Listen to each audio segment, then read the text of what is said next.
दुर्वासा मुनि आए हुए थे वृंदावन में और सारी गोपियों को बोले कि बहुत भूखा हूं मैं और मेरे लिए कुछ प्रसाद बना करके लाओ। तो सारी जो गोपियां थीं दुर्वासा मुनि को खिलाने के लिए खूब अलग अलग प्रकार का व्यंजन बना करके लेके जा रही थी।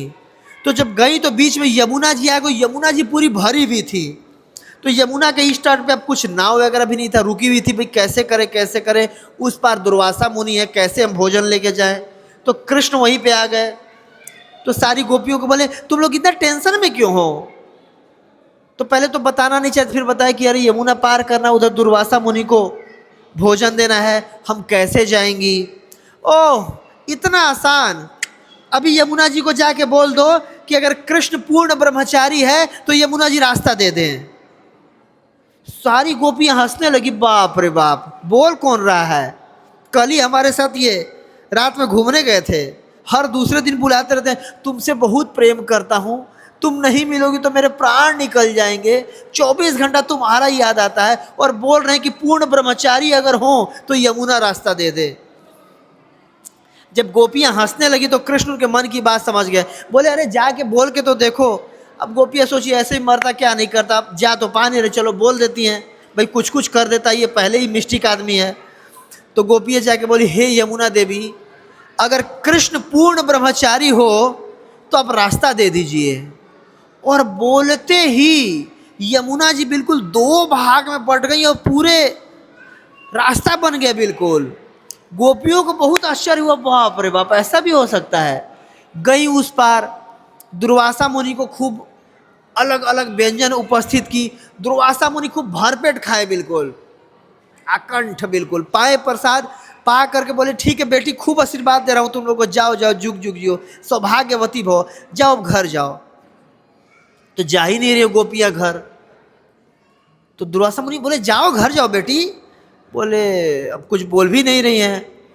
तो बोले कि अच्छा कैसे जाए, तो कैसे आई कैसे थे तुम लोग। तो बोले हम तो बोल के आई थी कि अगर कृष्ण पूर्ण ब्रह्मचारी हो तो यमुना रास्ता दे दी, और यमुना जी ने रास्ता भी दे दिया।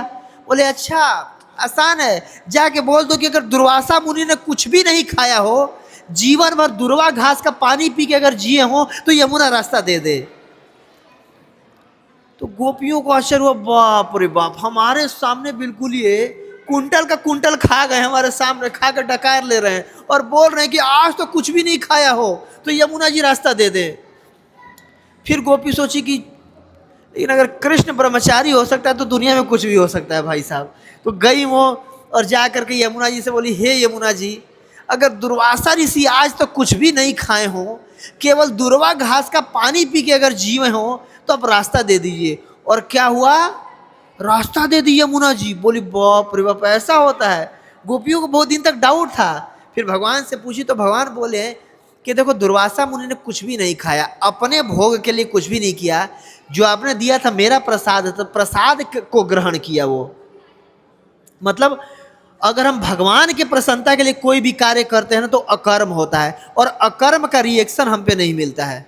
अब मैं इंद्रियों से अपने कुछ भी कर रहा हूँ, भगवान के प्रसन्नता के लिए कर रहा हूँ, तो उसका न लाभ होना है न हानि होना है। तो मैंने कोई कार्य नहीं किया तो मतलब उन्होंने प्रसाद नहीं पाया, मतलब प्रसाद पाया लेकिन भगवान के प्रसन्नता के लिए कोई भोग नहीं किया।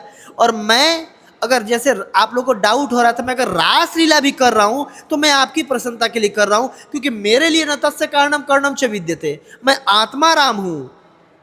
आत्मा राम का मतलब अगर मुझे आनंद चाहिए तो मुझी से मुझको आनंद मिलेगा, और मैं आप्त काम हूँ। अगर मुझे कुछ कामना हुआ भी तो मेरी कामना मेरे से ही पूर्ति हो जाएगी।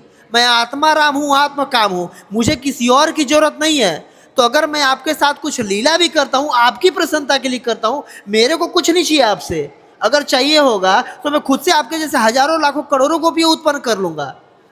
तो इसीलिए मैं पूर्ण ब्रह्मचारी हूँ, इसलिए यमुना जी ने रास्ता दे दिया, और दुर्वासा मुनि ने भी कुछ नहीं खाया है, वो मेरी प्रसन्नता के लिए मेरा जो उचिष्ट था वो स्वीकार किया, इसलिए यमुना जी ने रास्ता दे दिया। तो वैसे ही भगवान बोल